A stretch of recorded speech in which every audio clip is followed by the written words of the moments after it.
Assalamualaikum warahmatullahi wabarakatuh. Bertemu lagi dengan saya Sari Citra Pertiwi di acara Ngeteh ngebahas tentang hukum. Bagaimana kabar sobat Ngeteh ngebahas tentang hukum dimanapun kalian berada? Semoga kalian selalu diberikan kesehatan dan kebahagiaan. Sebelum kita memasuki acara ngebahas tentang hukum, jangan lupa untuk like, subscribe, komen, dan share. Nah, di sekitar bulan Maret 2022 di daerah Pangandaran, Jawa Barat, kita mendengar adanya peristiwa pengendara moge yang menabrak anak. Dan kita membaca pasca kejadian tersebut terjadilah perdamaian.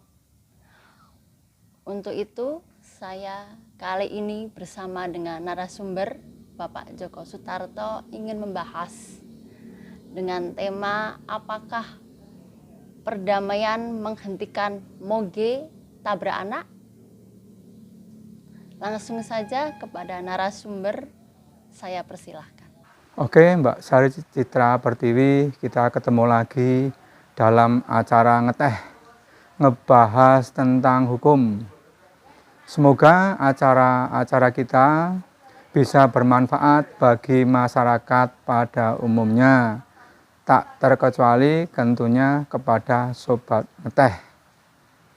Nah, untuk tema kali ini yaitu apakah perdamaian menghentikan moge tabrak anak. Baiklah, kita sebelum masuk di pokok tema, kita ingin memberikan pengantar terlebih dahulu bahwa kecelakaan lalu lintas di negara kita boleh dikatakan cukup tinggi, mulai dari kecelakaan motor, mobil, bis, ataupun yang lainnya. Mengapa ini bisa terjadi? Menurut saya ada beberapa hal. Yang pertama, belum tersedianya sarana dan prasarana jalan yang lengkap atau memadai. Misalnya apa? Yaitu belum adanya rambu-rambu lalu lintas ketika akan ada kenaikan yang tajam ataupun sebaliknya menurun tajam, atau belum adanya lampu penerangan ataupun rambu yang lain terkait di tempat jalan-jalan yang gelap. Ini yang pertama. Kemudian yang kedua, meningkatnya kuantitas dan kualitas moda transportasi. Apabila ada penonton sahabat Ngeteh usianya sudah kurang lebih 50 tahun, maka ketika di tahun 1990-an kita bisa menyimak kendaraan sepeda motor cc-nya cukup 80 cc, 100 cc, dan rata-rata paling tinggi hanya 150-an cc. Namun ternyata perkembangan otomotif dengan perkembangan zaman itu seiring sejalan. Artinya apa? Ketika dunia teknologi juga sudah modern, dunia otomotif juga mengikutinya. Maka sekarang kita juga lihat ada kendaraan bermotor otomatis, ada juga yang masih manual. cc-nya pun juga bervariatif. Ada yang 110 cc, 115, 150 cc, bahkan ada yang ratusan cc. Nah, kendaraan-kendaraan tersebut memiliki spesifikasi sendiri. Untuk kendaraan yang masih 100-an cc, ketika dinaiki dengan pelan masih cukup nyaman.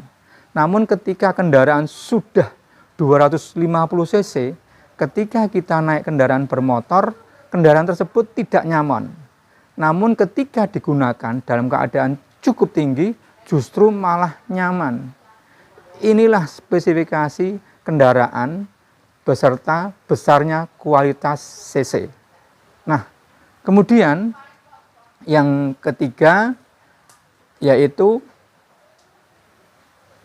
semakin tingginya jumlah penduduk dan tingginya mobilitas warga.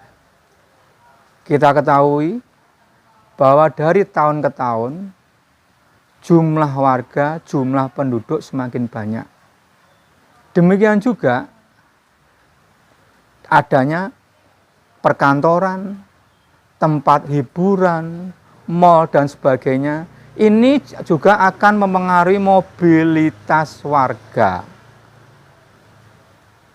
Ini yang poin ketiga. Kemudian poin yang keempat yaitu belum adanya safety reading. Artinya apa? Belum lengkapnya pengetahuan para pengendara motor ataupun mobil ataupun alat transportasi yang lain bagaimana mengendarai secara aman. Sehingga perlu ada latihan khusus, misalnya ketika dalam tikungan tajam bagaimana kecepatan yang harus dimiliki oleh pengendara. Atau sebaliknya ketika dalam keadaan hujan lebat bagaimana posisi para pengendara. Ini perlu agar aman. Nah, kemudian yang terakhir belum sesuainya lebar jalan. Alhamdulillah sekarang sudah ada jalan tol sehingga penambahan lebar ataupun luas jalan sudah ada. Namun menurut saya penambahan lebar jalan tersebut belum cukup memadai dengan adanya tadi, yaitu meningkatnya mobilitas warga dan juga jumlah penduduk. Itu tadi kurang lebihnya apa alasan terjadinya kecelakaan kendaraan bermotor. Akibat kecelakaan lalu lintas atau laka lantas pun juga bermacam-macam. Ada yang akibatnya hanya motornya besok, mobilnya besok, namun ada juga yang korbannya sampai dengan meninggal dunia.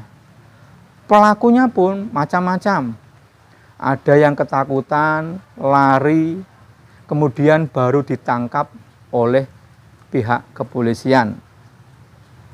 Namun juga ada pelaku yang bertanggung jawab, bersedia untuk memberikan santunan, kemudian berkomunikasi, meminta maaf dengan keluarga korban. Nah, ini akibat dari laka lantas yang bermacam-macam. Terkait dengan tema kita, di pertengahan bulan Maret 2022, ada peristiwa laka lantas yang berakibat korban meninggal dunia. Kita bisa membaca di media online otosia.com tanggal 13 Maret 2022, yaitu Hasan Firdaus dan Husain Firdaus, dua anak kembar berusia 8 tahun di Pangandaran meninggal dunia usai ditabrak oleh pengendara motor gede atau moge berjenis Harley Davidson di Jalan Palumpung, Desa Tunggulis, Kecamatan Kalipucang. Itu berita yang ada. Namun setelah adanya laka lantas tersebut, ternyata pengendara moge ini bertanggung jawab. Ini bisa kita lihat ataupun kita bisa baca. Namun pasca adanya laka lantas tersebut, ada upaya perdamaian antara pengendara moge dengan pihak korban. Berita ini bisa kita baca di media online. Berita tersebut bisa dibaca di witnessnews.com tanggal 14 Maret 2022. Kasus moge tabrak anak kembar hingga tewas, keluarga dan pengendara sepakat damai. Dan menjadi pertanyaan sesuai dengan tema kita adalah, apakah perdamaian menghentikan moge yang tabrak anak? Oke Mbak Sarita Pertiwi, sekarang kita sudah masuk di pokok tema kita. sebelum kita menjawab, kita ini seperti kuliah hukum, Mbak Citra. Kita berikan pengantar dulu bahwa dalam hukum pidana ada 2 delik, yaitu delik biasa dan delik aduan. Apa yang dimaksud dengan delik biasa? Delik biasa adalah perkara yang dapat diproses tanpa melibatkan korban terlebih dahulu.